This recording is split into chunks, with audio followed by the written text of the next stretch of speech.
Okay, looks like we're just about ready. Wiley here as usual.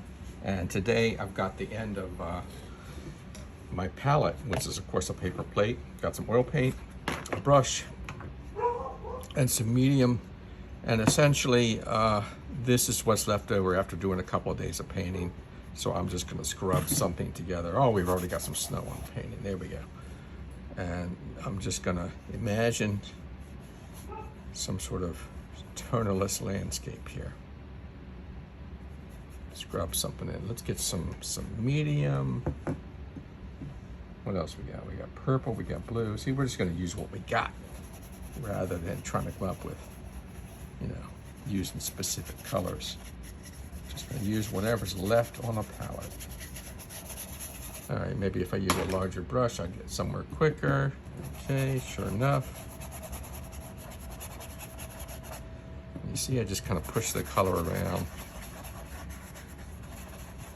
Bully the color, yes, that's right. Bully the color around. Do a general layout here. All right, so let's see. Kind of plan as you go, or just paint ahead of having a plan, whatever it is you want to call it. I don't have a plan. All right, there's my basic background. What else we got? Oh, let's, I'm always asking what else we got, because I frankly don't know. I'm just gonna let it find our way together here. I'm gonna arch this a little bit. Looks like an old oak tree, perhaps. Just the shapes. I'll probably come back later. Tuck in a few trunk and limb shapes. Let's see, I think I'm gonna make this perhaps gonna be a pine tree. Let me just do some zigzags, get the general idea going. All right, let's bring this down a little bit.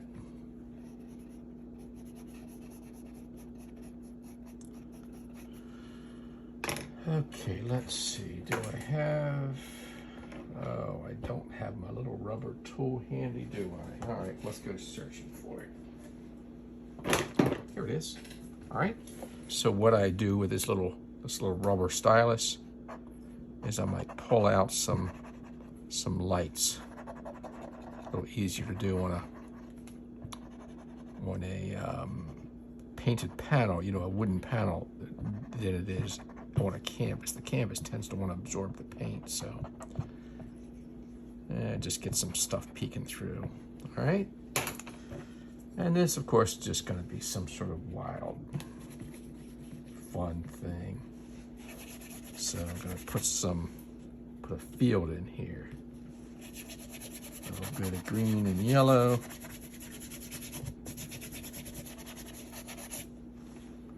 Maybe a little more green. Ah, what an awful green. Where did I get that? I'm gonna cut that with some red. That'll teach it a lesson. That turns it to muck. Red and green kind of cancel each other out and give this nice earthy, realistic, earthy green color. That's a little green, a little red. And I think something really important to note here is I'm not making an effort to cover every single bit of the canvas, leaving a few things peeking through. Back to our little rubber tool, we might scratch in a few trunks off in the distance. See how that works. See how that works sometimes. Let's see. Yeah, that's funny. Sometimes it must be really dry over here. All right, well, I'm not gonna worry about it. I'm gonna put some green here. Scratch in a few trunks. Again, some back there.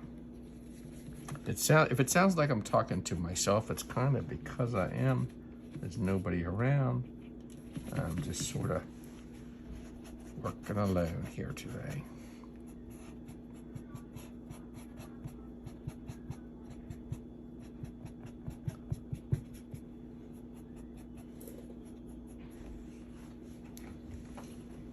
Hello folks, once again I'm joining you. I guess this is sort of part 3 of this really quick video. And let's see, I knocked this out in about 15 minutes yesterday.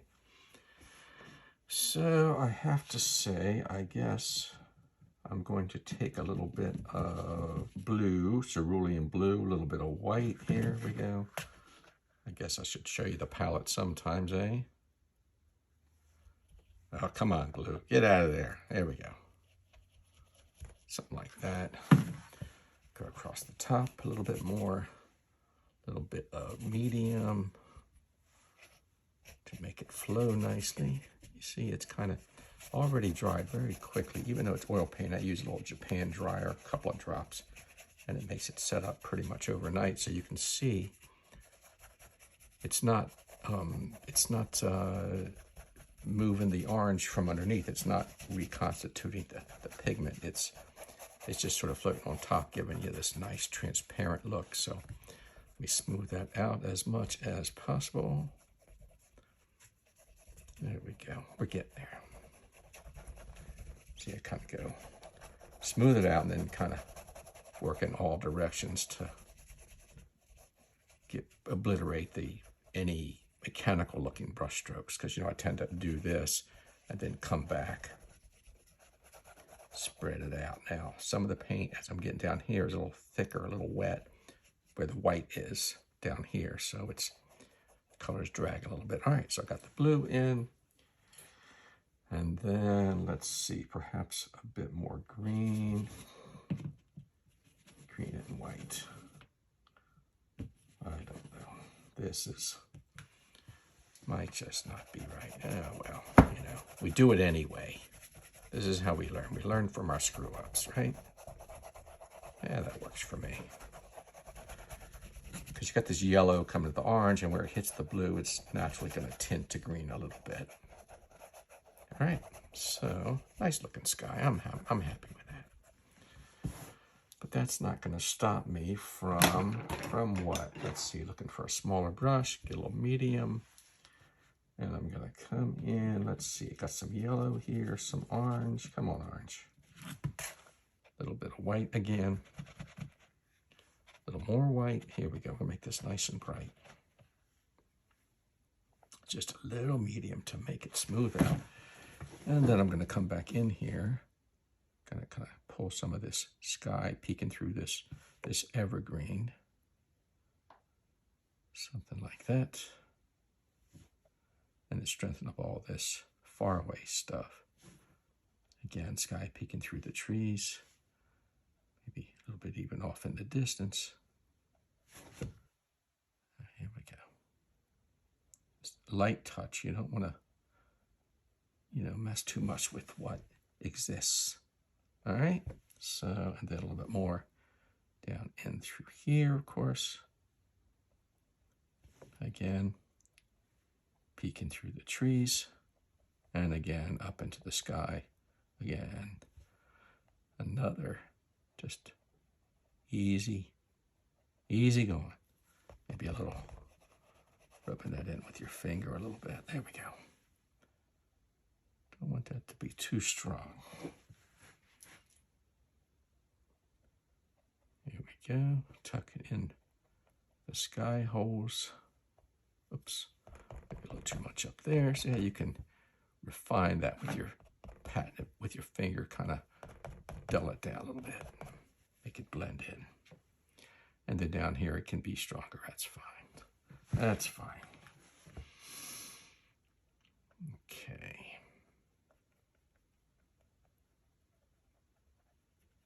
And of course, as I've said before, perhaps whatever color you're using up there, you want to dash a little bit down here. Make it look like you're getting a little bit of light filtering in through the clouds or whatever it is. All right, and speaking of which, let's see. Are we brave enough to put a few clouds in here? Yeah, sure, why not? But perhaps this isn't the brush for it, but I can lay this in here with this brush. And come back with, I don't know, we got this green-orange brush kind of mixed in a little bit, and we use that to kind of obliterate the sharpness of this water vapor. This is all, you don't want your clouds to be too hard edged there. You see a little windswept,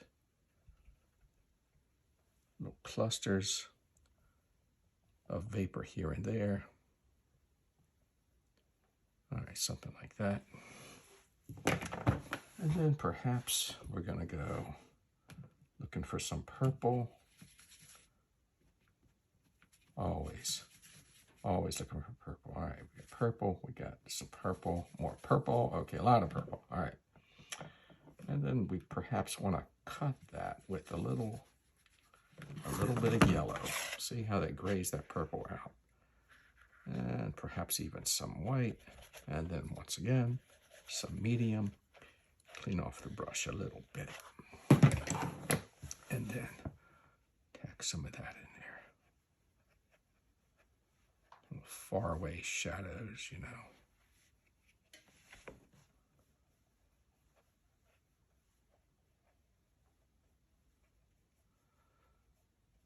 Okay, I know I'm being quiet. It's because I'm concentrating.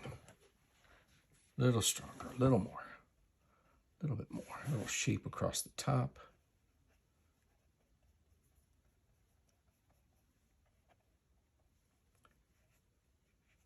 Come on, get some paint, lay it in there.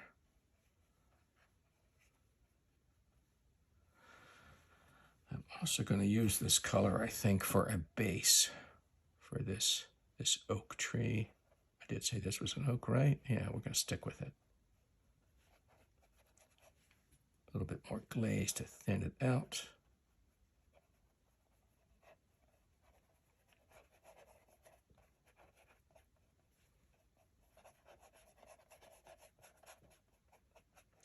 Yes, in my world, trees are purple. Sorry.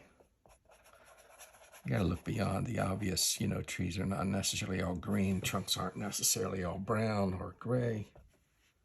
You just got to go with your imagination sometimes. I suppose you could call this painting from your imagination because, of course, that's really what it is. I'm just making it up. Imagining that I'm out in some field, having a nice walk. All right, little green, perhaps because, little green in the purple because perhaps these trees, the smaller one here, might be a little bit closer to you. And if you watch closely, you'll see that I kind of curve the brush strokes a little bit to kind of get or suggest the illusion that, this tree is kind of got its leaves are cascading from the trunk and so forth. So, all right, so having done that, I'm going to come back again to this tree. Now we're going to go here. Tuck in this evergreen.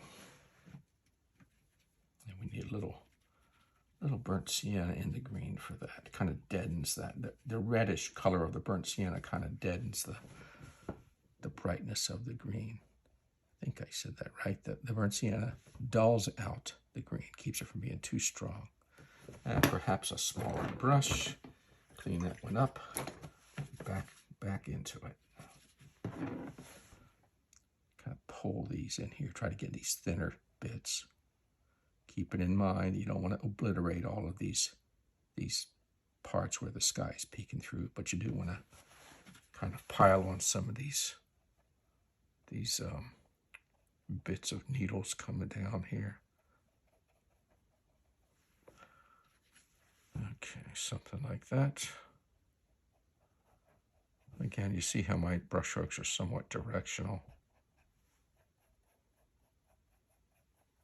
Trying to suggest the shape of the tree and the direction that the branches might fall. All right, so we're looking for a little burnt umber, little purple in here, and just tuck in little places where the trunk might be showing through like that. Okay. In fact, it could be a little bit darker. So we'll darken that up a little bit. There we go. Same thing here. Might, suggest these little bits of trunks Here we go, nice and dark. Oh, too much. So push that back a little bit. Blend it in, disappear. Okay.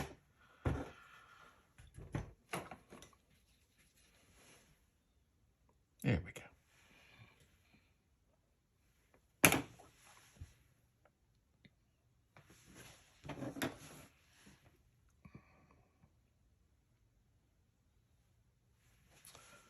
All right, back to this oak tree. Put in a few of these limbs. You see they're pointing, or they're heading in the direction of that central trunk here. See there? And then that central trunk starts to kind of peek out like that.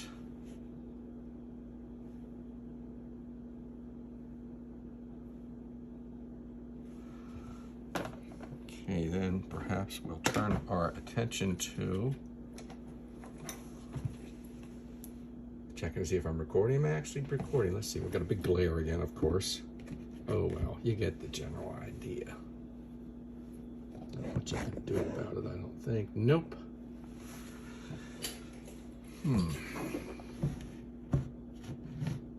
Nope, we're stuck with it. Oh well, perhaps one day I'll make a better arrangement with this. All right, so I'm gonna get some cerulean blue, and I think come back here, and we're gonna lighten that up a little bit too. Lighten that up. Lighten that up. More blue. I want kind of a faraway gray, blue, green kind of color. Tuck it in and about, you know, again, off in the distance. This is all off in the distance, so we want to play down the strength of the color. You know, this is muted. We're just tapping in a little bit in between here and there. And then through here, maybe it's peeking through underneath. And then certainly underneath of the evergreen.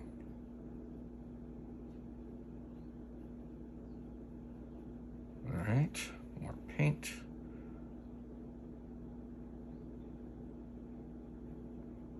See how that just pushes all that back into the distance.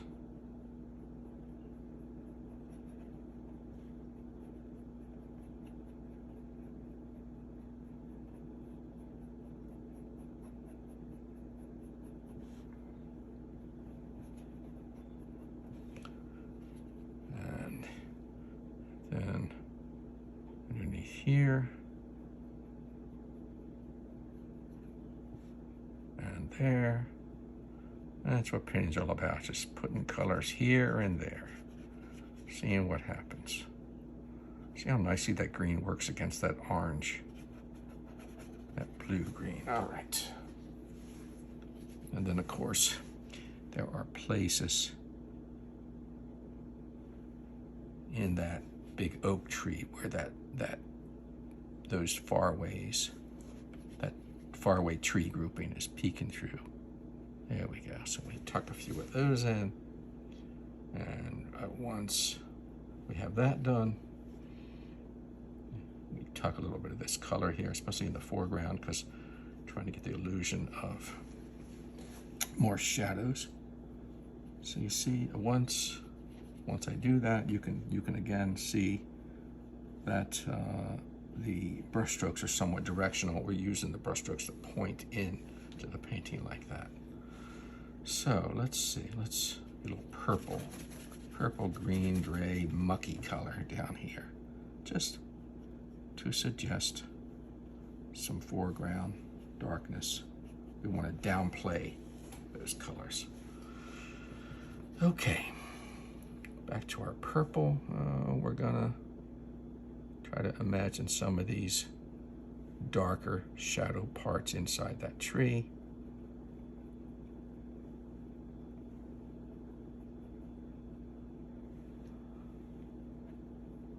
Gonna obliterate this edge a little bit. Even gonna put some little bits of green in here as if there's some some bushes or shrubbery and some brown here. So, as if there's some bushes or shrubbery off in the distance. We can even tuck a few dark brown spots. Look how I'm not even painting bushes, I'm just slapping color down. The more you try to paint a bush, you know, or something specific, like a person is the best example, the less realistic it looks. And of course, we're not going for realism here. We're not going for photographic realism. But you have to be careful with too much detail, because the more you try to strive for lots of detail sometimes, the less effective it is. All right, so that's not a bad looking painting. You might even be able to sell it to some unsuspecting collector who doesn't realize you did it in an hour. There you go. That's the whole secret to painting. Paint quick, keep moving. So, have a little contemplative thought. Gonna take another big brush again. And you're gonna see me push with the brush. You see that? I'm pushing rather than trying to paint. And I'm scrubbing all those colors together. Softening those clouds.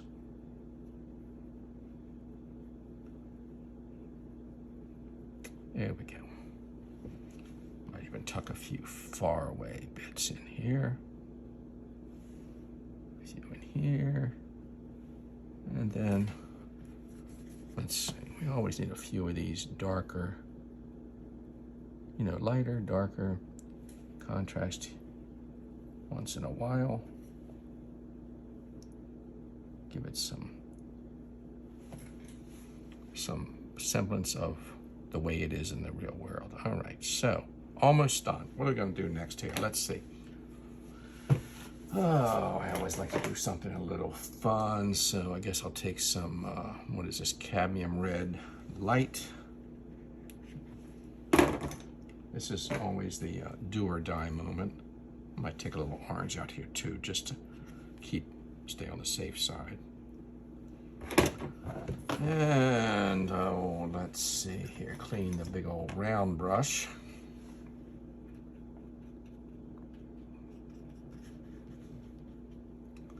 Oh, I don't know, maybe a little, yeah, orange and white. Okay, we're gonna go with orange and white as it turns out. And, oh, let's see, we're gonna come down here and do this deeper yellow-orange color.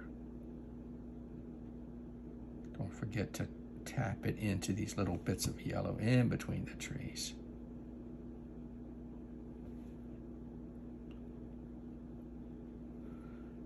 Before I blend all that, I think I'm just gonna go ahead and place it all across the horizon line here.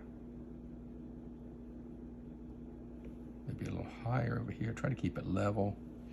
You don't want to have your orange kind of flare up and wander around the shapes. You know, you want it to make sense. This sort of fading afternoon light.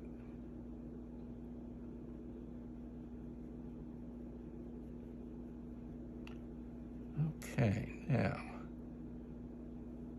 having done that, then I come back over here and I'm gonna go easy and just take some of this paint from down here and put it up in the sky a little bit. Tiny little dashes of color. Again, you may go in here and touch it with your fingertip to really soften it. I suppose you could use one of those blending brushes, but I never do.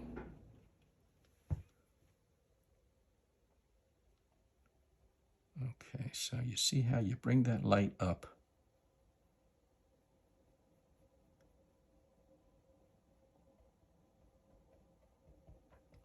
Bring it up into the sky. Here, and I'm gonna soften up a little bit.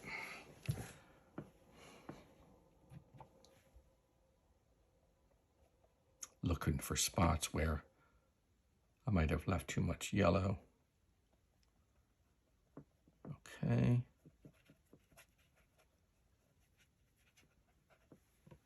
And here we go. Let's see, a little stronger down here, perhaps. A little bit of the red orange down here.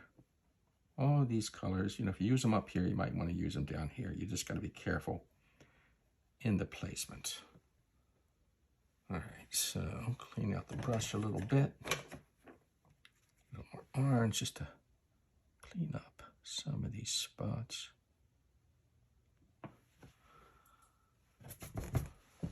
Oh. And then,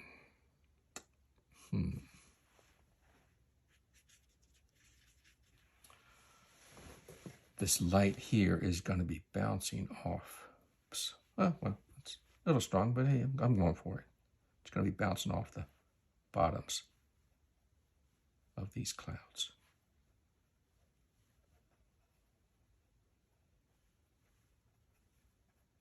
Probably stronger down here and less so up here. Stir that color around.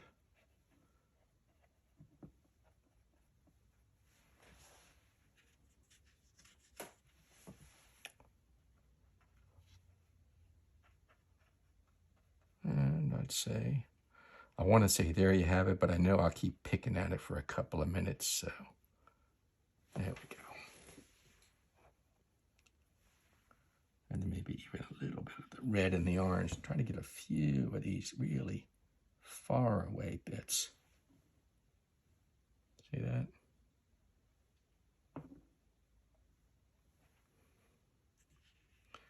Adds more interest. All right, I'm just gonna let it go there. You know, you could work on these things a lot more, but you know, sometimes it's good to just leave it simple, not overdo it. Leave the colors pure, leave the brushwork kind of strong. Might just want to come in here and suggest a few more of these thems, and there you have it. So thank you for watching. Let's see if we can get the glare off there for a minute so you can see how everything looks. All right. See ya next time.